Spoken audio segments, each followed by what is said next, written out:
네, 오늘 장 탑10은 위즈웨이브 이권희 대표 모셨습니다. 어서 오세요. 네, 안녕하세요. 네.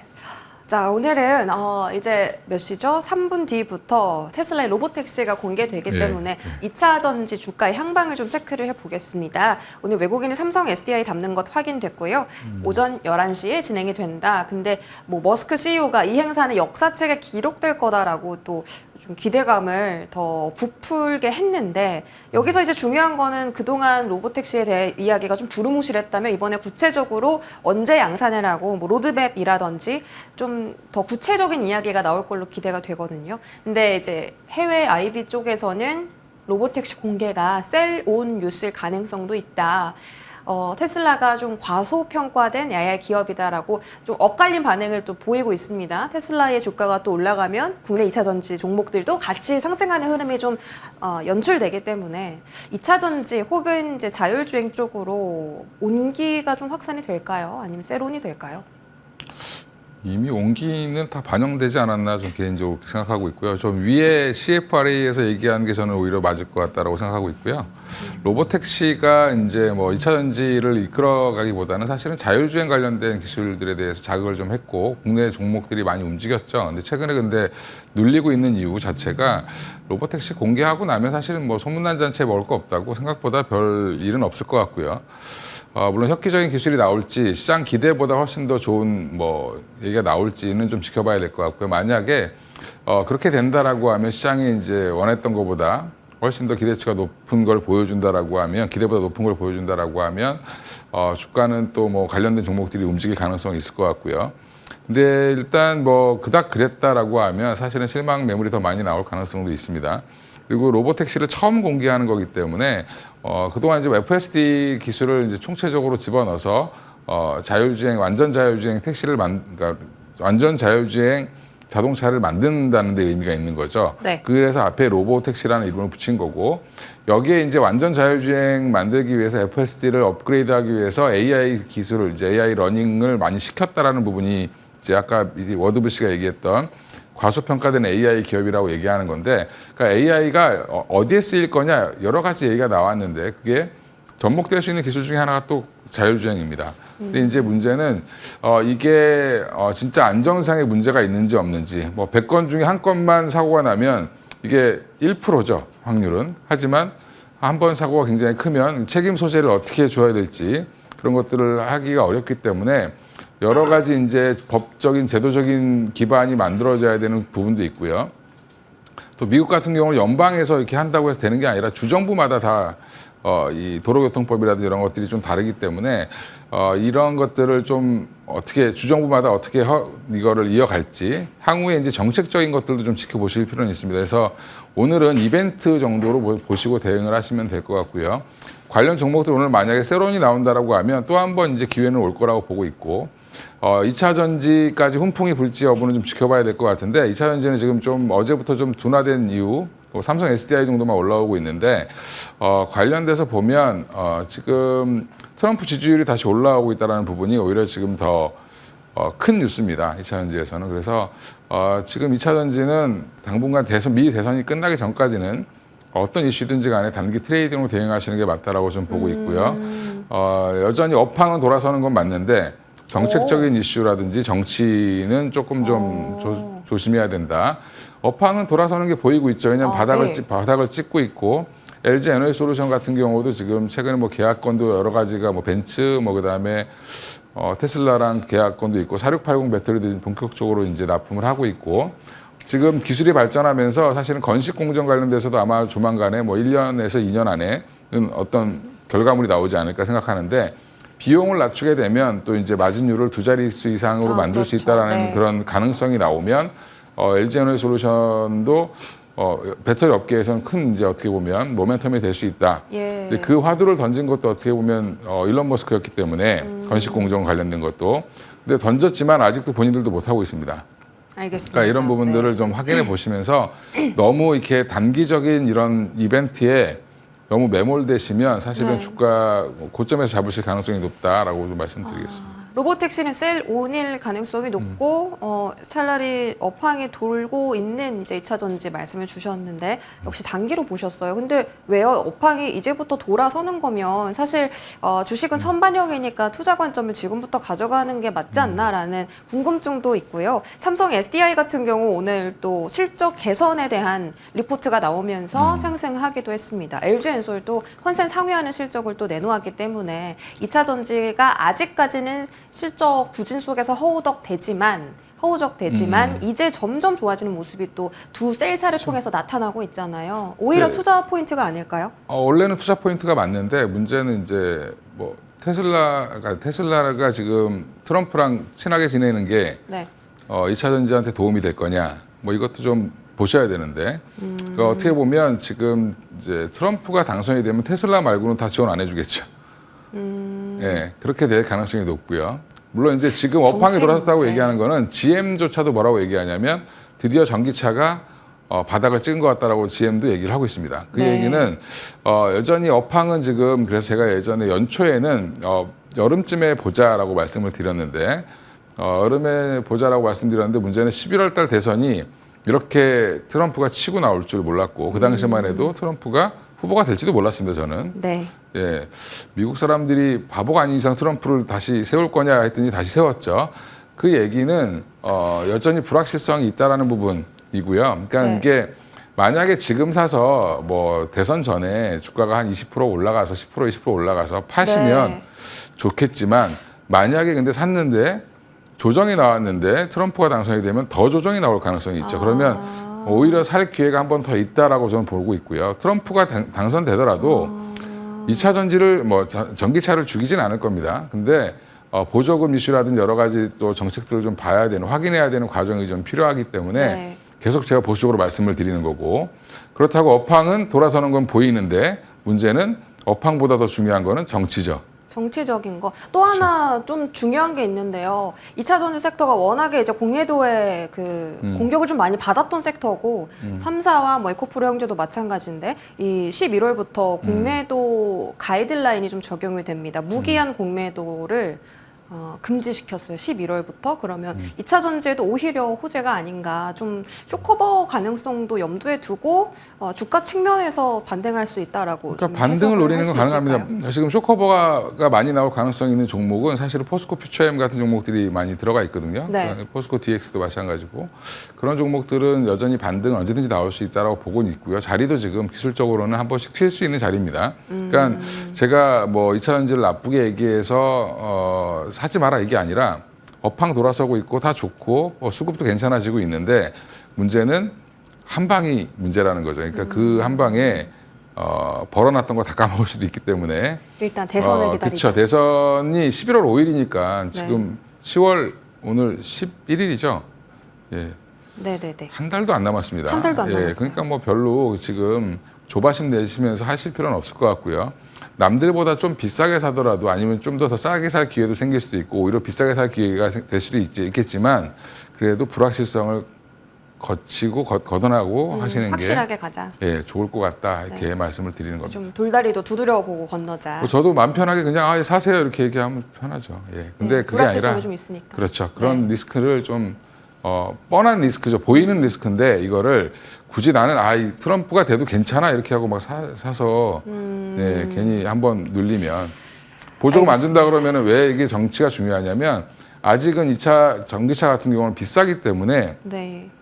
어느 정도 보조금을 좀 줘야 되고요. 정책적으로 밀어주지 않으면 사실은 이 산업이 발전하기에는 아직도 조금 어렵다라는 부분이 있습니다. 그래서 여러 가지 뭐 그렇잖아요. 우리가 충전할 데가 없어. 충전기를 충전소를 본인이 만들 수는 없잖아요. 그러니까 이런 것들도 지금 같이 이제 진행되고 있는 건데 만약에 트럼프가 충전소에 더 이상 못 짓게 한다든지 뭐 거기에 혜택을 안 줘버리면 또 보급이 또 늦어질 수 있죠. 예. 비용적인 문제라면 금리 인하가 사이클이 시작됐기 때문에 오토론, 그 자동차에 대한 대출도 좀 많이 금리가 낮아질 거라고 보고 있어서 그건 뭐 좋은 긍정적인 요인이긴 하지만 금리 네. 1% 낮춰지는데 차값은 1,000만 원이 비싸다 그러면 안 사죠. 오히려 보조금이 더 중요하다. 그렇죠. 보조금이 더 중요합니다. 알겠습니다. 지금 일단 뭐 11월에 호재가 많긴 한데 대선 이후의 그 방향을 좀 잡기 위해서는 그 결과를 또 보고 사는 것도 좋겠다. 매수 기회는 언제든지 있다라고 말씀 주셨고요. 반도체 보겠습니다. 오늘 삼성전자는 기관이 사고 SK 하이닉스는 외인 기관이 동시에 삽니다. 엔비디아의 그 블랙웰 12개월치가 모두 다 팔렸다.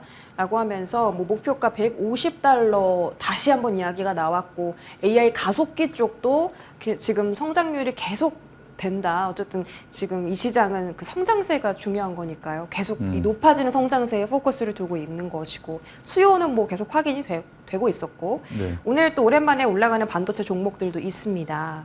그래서 SK 하이닉스 포함해서 뭐 HBM 쪽은 지금 계속 좀 매수를 봐야 하나 늘 매수해야 된다고 말씀 주시긴 했는데 오늘 또 새로운 이야기가 떴으니까 조금 더 강력해졌나요? 그 매수 의견이? 그렇죠. 이제 뭐 강력해졌다기보다는 그러니까 꾸준히 엔비디아 걱정하지 말라고 말씀드렸던 이유도 결국에는 엔비디아가 시장을 끌고 가는 입장이고요.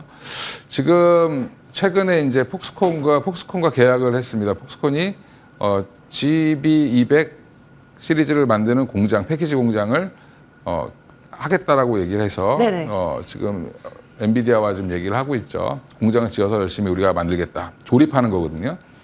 그 얘기는 무슨 말이냐면 아예 서버 같은 경우도 본인들이 다 만들어서 팔겠다.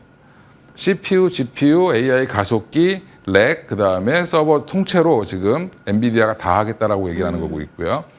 이제 만약에 진짜 이제 지금 현재 엔비디아의 시대, 엔비디아가 GPU만 가지고 얘기를 하는 게 아니라 그렇게 그게 이제 극단적으로 가면 엔비디아 말고는 다 망할 수도 있습니다. 그래서 지금 되게 조심해야 되는 상황이긴 한데 여전히 엔비디아가 지금 이쪽 AI 가속기 쪽에서는 차지하는 비중이 거의 한 시장 점유율은 80%, 90% 가까이 됩니다. 86% 가까이 되는데 엔비디아가 꺾이지 않고 계속 가는 이유는 대안이 없다라는 거죠. 그래서 쫓아오지 못하고 있는 부분들이 있고 AMD가 이 정도 얘기한다는 얘기가 뭐냐면 AMD 지금 마켓 시어가 해봐야 한 10%도 안 됩니다. 아 그래요? 예, 근데 지금 그래도 그게 돈이 된다는 거죠. 그만큼 이 시장이 굉장히 크고 있고 AI 버블론 요즘에 얘기하는 미국 사람들 아무도 없습니다. 그 얘기는 뭐냐면 지금 미국이 국채를 찍어서라도 AI 산업을 키우기 위해서 정부에서 되게 많이 밀어주고 있는 상황이고요. 그러니까 최근에 8, 9, 10 또 국채 3년물, 10년물, 30년물 입찰을 했는데 그 돈 가지고 그럼 뭐 할 거냐? 네. 예, 국방부에다가 주겠죠. 국방 예산 얼마 전에 또 늘렸다는 얘기가 좀 나왔는데 그 국방 예산을 어디다 쓸 거냐? AI에다 쓸 겁니다, 아마. 그렇게 되면 지금 정책적으로 밀어주고 있는 거고 우리가 B2C로 나오지 않고 B2B로만 지금 진행이 되고 있고 B2G로 또 운영이 되고 있다 보니까 AI 산업에 대해서 별로 그렇게 못 느끼실 텐데 이게 지금 오픈 AI 쪽은 좀 B2C 관련된 것들 좀 많이 만들고 있고요. 물론 당장 돈은 벌지 못하겠지만 투자는 미친 듯이 할 겁니다. 네. 예. 일단 긍정적으로 또 말씀을 예, 해주셨고 인세인이죠. 예. 인세인하게 투자를 많이 할 거다. 예. AMD가 또 블랙웰의 대항마를 공개했는데 요거 뭐 견제됩니까? 견제는 안 될 것 같고요. 예, 그냥 지금 쿠다 생태계 자체를 무너뜨리지 못하면 사실은 AMD는 그냥 만년 많이 떨어지는 2등으로 지금 정도 되고 있고 또 어느 정도 이제 뭐 마켓시어를 얼마나 높이느냐 한 10에서 한 20%까지 끌어올리느냐 이 정도 싸움이라고 보시면 될 것 같고요. 네. 예, 그래서 아직은 당분간 아마 내년까지는 엔비디아가 계속 당분간 좀 이런 독주를 하지 않겠나 생각하고 있습니다. 네, 좋습니다. 반도체 단에서 오늘 잠시만요. 지금 금통위 총재의 연설이 시작돼서 지금 잠깐 화면으로 만나보고 오겠습니다.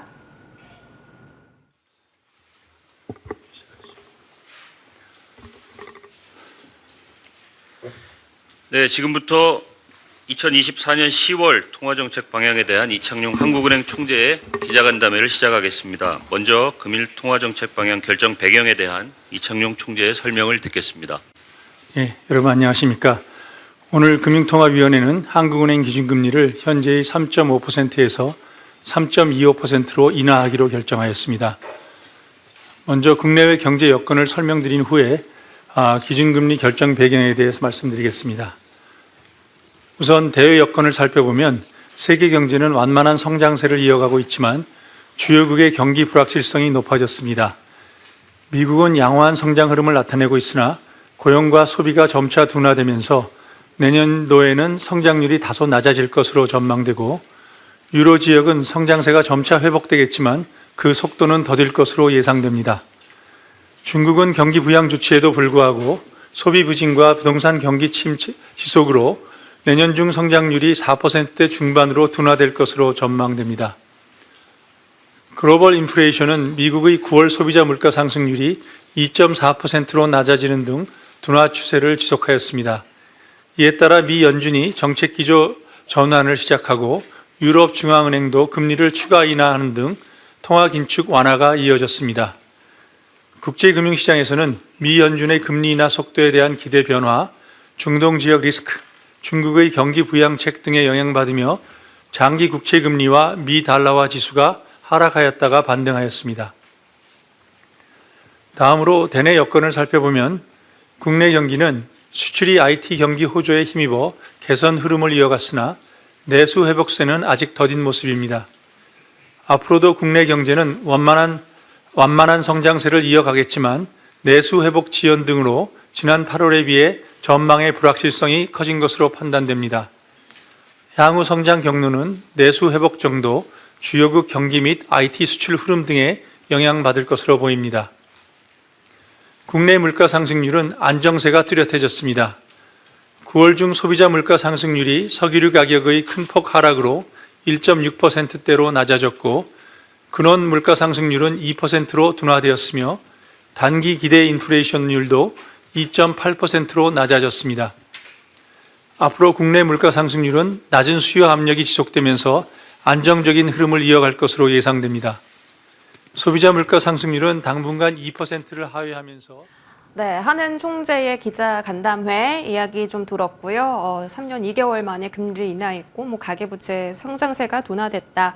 이런 이야기, 인플레가 좀 잡히고 있는 듯한 움직임이 나옵니다. 미국 따라서 같이 좀 사이클 안에 들어갈지 추후의 흐름도 함께 지켜보시고요. 저희 반도체 이야기 또 계속 이어서 해보겠습니다.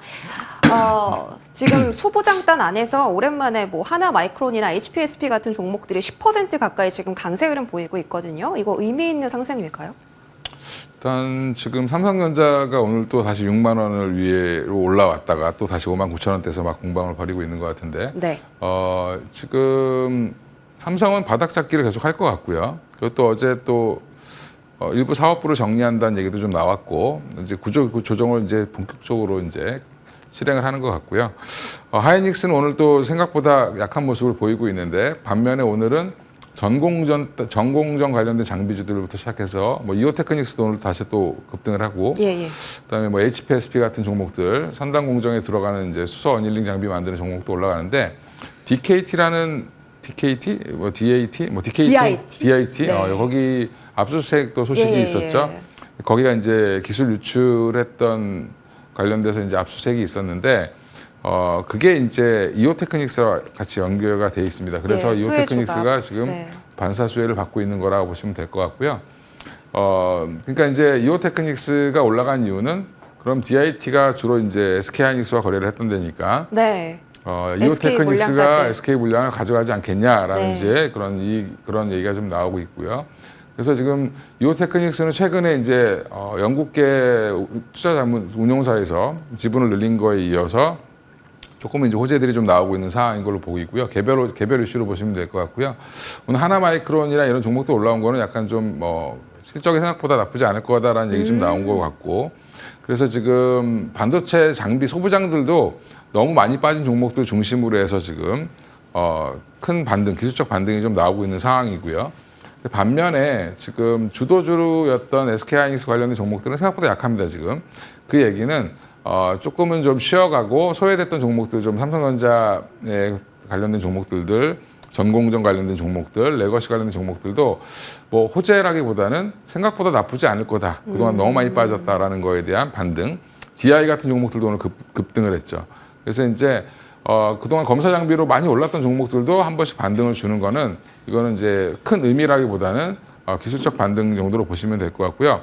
너무 지금 주가가 삼성전자가 6만 원 이하로 하회하면서 많이 빠졌던 것들에 대한 반등 정도로 생각하시면 될 것 같습니다. 네, 반도체단에 대한 좀 긍정적인 흐름이 오늘 좀 연출되고 있어서 추가적인 전략 들어봤고요. 마지막으로 바이오도 체크 받아보겠습니다. 어제 리가켄바이오가 기술 계약 그 패키지 딜 계약을 성공을 했고 오늘 또 알테오젠이 그 시가총액 큰 종목에다가 경고 딱지까지 붙어 있는데 뗐습니다. 신고가를 또 갔습니다. 지금 국민연금이 반도체 팔고 다 지금 제약바이오로 갔다라는 내용도 화면에서 나오고 있고요. 대웅제약, 한미약품은 비만치료제 쪽이고 HK이노엔은 지금 K캡 때문에 계속 실적에 대한 이야기 나오고 있습니다. 사실 가장 이제 대장 성격으로 움직이는 종목들은 기술 이전 플랫폼 가지고 있는 기업들인데 제약바이오는 뭐 10월 달에 늘상 이제 4분기에 그 계약 건들이 좀 이야기가 나오니까 10월 달부터 지금부터 또 매수를 해야 될까요? 일단 10월 달에 나올 만한 회사들 이제 찾는 거죠, 시장에서. 어제 근데 갑자기 리가켄바이오가 나왔고 예. 두 건이 한꺼번에 나왔죠. 근데 한 건은 9,400억 대니까 뭐 거의 1조 가까운 금액을 체결했는데 리가켄바이오 그걸 보고 계약금도 없고 뭐 자세한 내용도 없고 뭐 하나는 했다는데 그냥 통으로 대면 준다 뭐 이런 거니까 좀 실망을 하셨던 것 같은데. 근데 그 내용을 보면 규모는 나왔죠. 이제 그 물질 하나 판 거는 규모가 나왔는데 9,400억 되면 이게 임상조차 들어가지 않은 겁니다. 전임상 단계에서 한마디로 동물 실험하고 있는 단계에 있는 거를 지금 9,400억 규모로 사간 거죠. 물론 이제 이걸 다 준 건 아니고 네. 이제 순차적으로 주겠죠. 임상을 들어갈 때마다 1상 들어가면 주고 2상 들어가면 주고 계속 이런 식으로 줄 건데 그 일본 제약회사 오노공업 네네. 보니까 사람들이 이게 뭐지? 처음 들었는데 예, 시가총액 10조 정도 되고요. 우리 다이치 산교 많이 들으셨잖아요. 거기가 네네. ADC 1세대 ADC 전문 기업인데 오노가 지금 자기들도 ADC에 승부를 걸겠다 이렇게 보시면 될 것 같습니다. 그래서 앞으로 이런 관련된 그 다음에 후발주자 누구냐? 그래서 ABL 바이오가 올라오고 있는 거고요. 네. ABL 바이오 아마 연내 기술 이전 계약 나올 가능성이 높다라고 보고 있고요. 알테오젠은 경고가 풀리면서 조금 올라왔다. 주의로 그럼 더 바뀌었습니다. 갈 수 있어요? 예, 더 갈 수 있습니다. 그럼 탑픽이 뭐예요? 픽은 여전히 알테오젠인데 지금 알테오젠 사라고 하면 사실 수 있겠나 저는 살만한 모르겠고요. 종목은 뭐예요? 예, 살만한 종목은 ABL 바이오 정도 보시면 될 것 같고요. 알겠습니다. 예, 수익률 면에서 보면 ABL 바이오나 뭐 아니면 리가켄 바이오를 오히려 사셔도 좋을 것 같습니다. ABL 바이오나 리가켄 바이오에 대한 뭐 투자 의견 주셨고요. 네, ABL 바이오는 이제 리가캠의 후발 주자로서 이제 연내에 기술 이전 누가 또 계약할 거냐라는 기대감 때문에 올랐다고 그렇죠. 말씀을 주셨습니다. 자, 그러면 이렇게 종목들 설명드렸고요. 지금까지 위즈웨이브 이권희 대표와 함께했습니다. 고맙습니다. 예, 감사합니다.